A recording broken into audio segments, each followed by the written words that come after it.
I'm Emily, a 35-year-old full-time homemaker. Just a few days ago, I welcomed into the world my twin siblings, John and Sarah. It was a 2-day journey from the first contractions to their arrival, and by the time they were in my arms, my exhaustion was replaced with overwhelming joy at their healthy cries. Originally, the plan was for us to head home with the babies, but a month prior to their birth, my mother underwent surgery and was still recovering. My parents were eagerly anticipating our return, with my mom insisting that despite her recovery, she wanted us to come home with the babies. However, we decided it was best to prioritize her health and support her from a distance, working together with my husband to navigate this new chapter. But instead of the anticipated joy of caring for our newborns, an unexpected challenge emerged. What follows is the story of the intense harassment I faced during that time. On the third morning after bringing my newborn twins home, the apartment's intercom blared unexpectedly. I wondered who could be visiting so early. Peering through the peephole, I saw my mother-in-law standing outside. I was surprised and puzzled by her sudden arrival, but I quickly unlocked the door, and she pushed it open with force. Her abrupt entry startled the babies awake. John was the first to stir, and then Sarah followed, both crying out in response to the commotion. Having already dealt with a restless night of soothing them, I was dismayed to see their brief peace disturbed. My mother-in-law had come over by taxi, and I felt unable to send her away.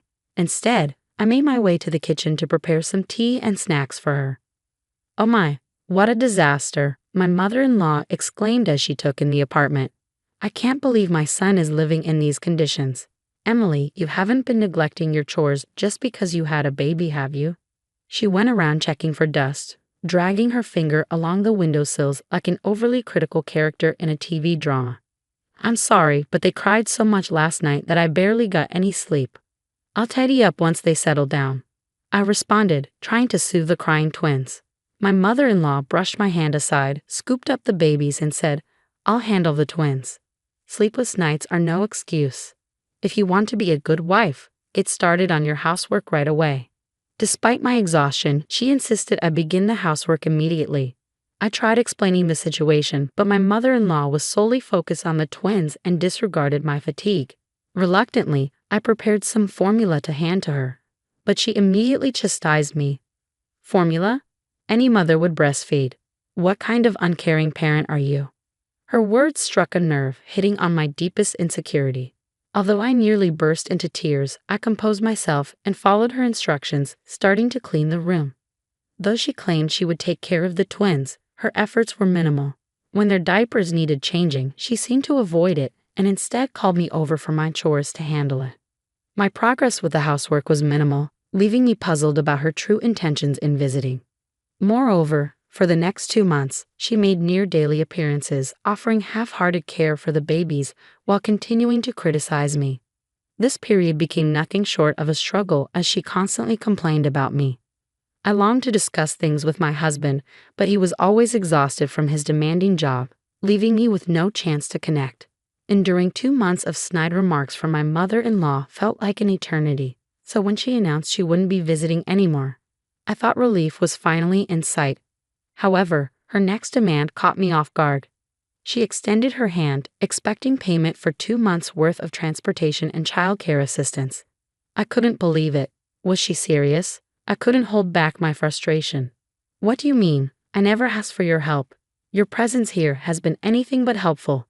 Please, don't come back." With those words, I swiftly escorted her out and packed her belongings. Without hesitation, I took my twins to my childhood home. Guilt gnawed at me for burdening my own mother, but I knew I couldn't find peace if I remained in that environment. Meanwhile, my mother-in-law wasted no time in airing her grievances to my father-in-law and husband.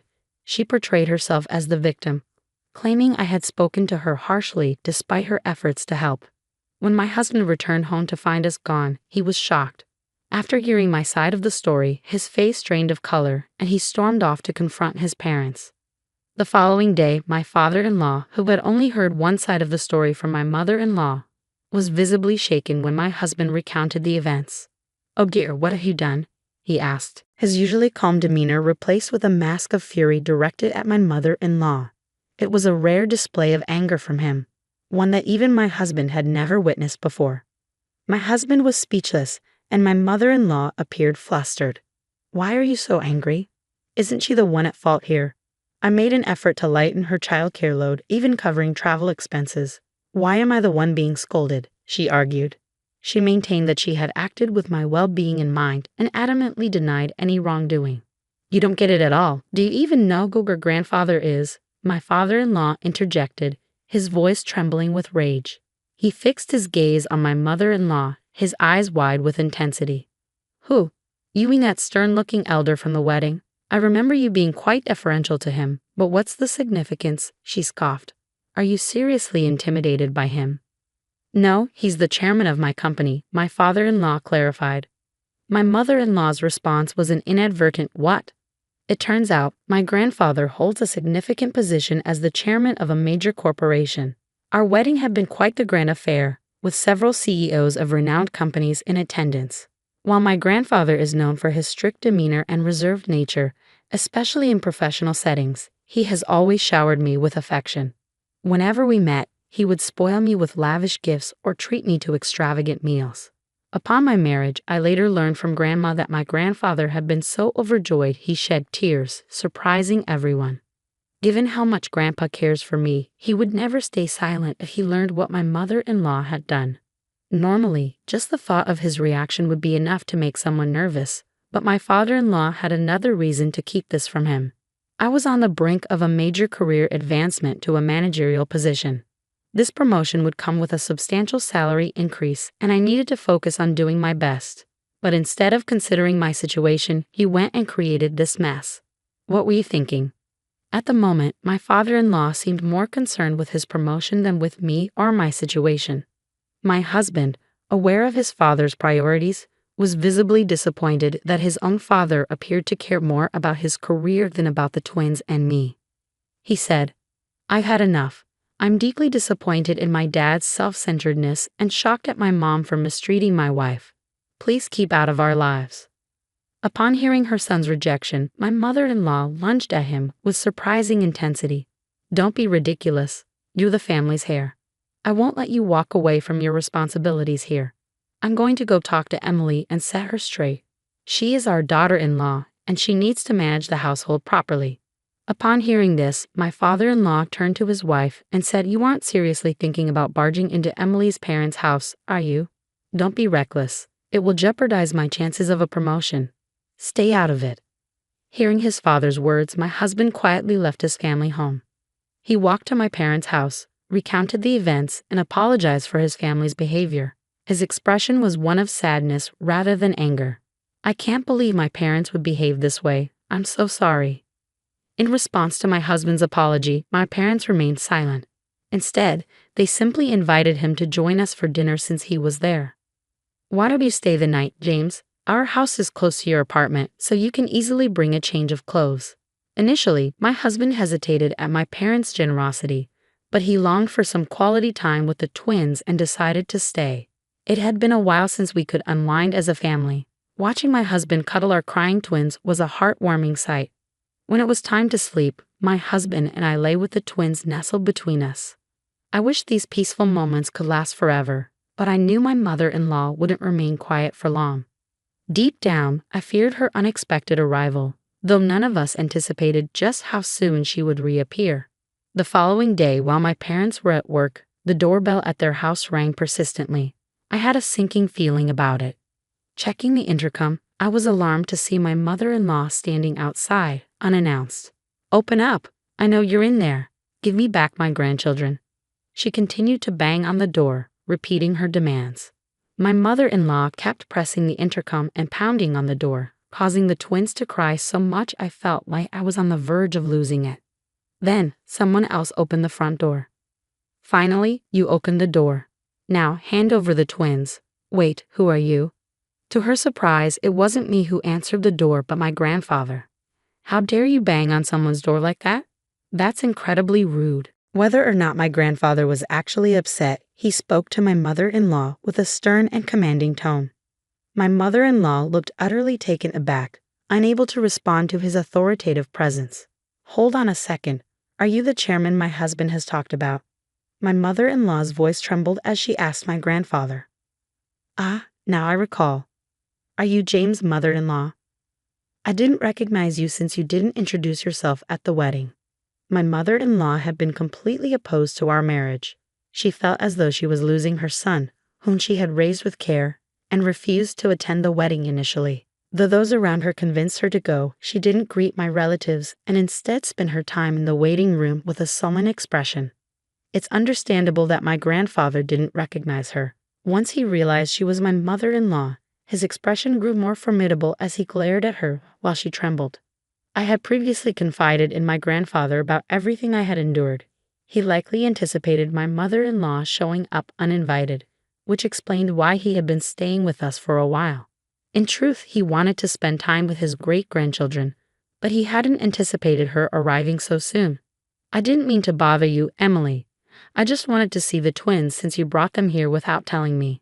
Isn't it unfair not to let me know? She insisted that her visit was simply to see the twins, not to trouble me. Still, given her earlier aggressive actions, banging on the door and pressing the intercom while shouting for her grandchildren, it was hard to believe her claims. Is that so? But didn't you demand that your granddaughter return my grandchildren earlier? Since when did they become your possessions? My mother-in-law couldn't let those words slide and argued back. What are you saying? Those children are part of our family, especially John, who is the heir. They are rightfully our grandchildren, not yours. Indeed, her affection for the twins stemmed from their status as heirs. While she loved Sarah as well, John, as the heir, held a special place in her heart.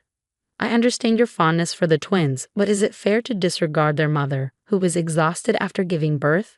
Forcing your way into her home is quite uncalled for, isn't it? My mother-in-law was caught off guard by those words and visibly paled once again. Wait, you're not going to tell my husband about this, are you? He specifically told me not to come here. I can't let him find out. Despite my father-in-law's strong advice against coming here, my mother-in-law chose to ignore him and came anyway. If her husband discovered her actions, divorce could be on the table. Although she pleaded with my grandfather to keep her visit a secret, there was no way he would agree. He replied to the anxious mother-in-law, "What are you saying? There's no reason to hide the truth, especially if there's guilt involved. I'll inform your husband of your visit. In the future, make sure to schedule an appointment before you come." With those words, my grandfather closed the front door. Typically, my mother-in-law would have continued knocking and pressing the intercom. But with my grandfather, the chairman present, she seemed to take a quieter exit this time. Though she kept silent about her unannounced visit to my family's home, my grandfather later called her husband to his office to explain the situation. Despite being explicitly instructed not to go to our home, my father-in-law was clearly furious that his wife had defied him and done it anyway. I deeply apologize for my wife's thoughtless actions. I assure you, I'll ensure she never repeats such behavior. He sincerely apologized to my grandfather. My father-in-law's apology was earnest, but my grandfather wasn't oblivious to his underlying intentions. Indeed, your wife's actions were unacceptable, but don't you bear some responsibility as well? It appears you prioritize short-term matters and overlook those around you. There's considerable discontent about your leadership in the workplace. Promoting someone with such shortcomings is out of the question.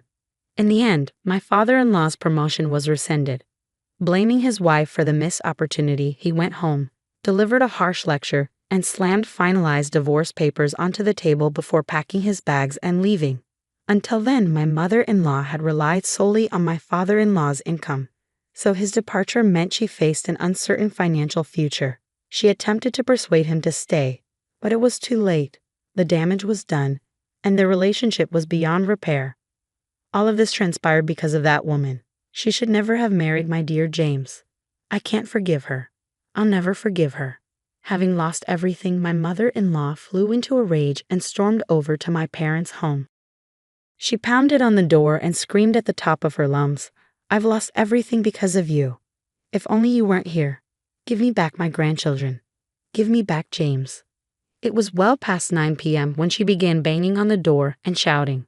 This kind of behavior at that hour was completely unreasonable, and my husband finally decided to call the police. My mother-in-law was escorted away to the police station in a squad car. Despite everything, my husband apologized profusely to my parents and grandfather for the disturbance, though they all knew he wasn't to blame. The sense of relief that washed over me as peace finally returned to our home was uplifting. Hopefully, this marks the end of any further disruptions, and we can now enjoy a quiet, peaceful life. While it was unfortunate that things had reached this point, I felt a sense of relief knowing we could now concentrate on raising our children without any more disruptions. Following the incident, my in-laws finalized their divorce, and my mother-in-law moved back in with her parents. Her parents' home was situated in a secluded rural area, much like Nebraska, with only a handful of buses running daily. Without a driver's license, it would be challenging for my mother-in-law to visit us. My mother-in-law, who had once been so determined to have the grandchildren to herself, struggled to adjust to life without seeing them. She repeatedly pleaded with my husband for the chance to see the children and reconcile with me, but he couldn't forgive her self-centered behavior and blocked her calls. Cut off from both her son and her grandchildren, my mother-in-law became distant and disheartened. It seems her own parents did not offer her much sympathy. Having lost everything, my mother-in-law secluded herself in her room, shedding tears of regret daily.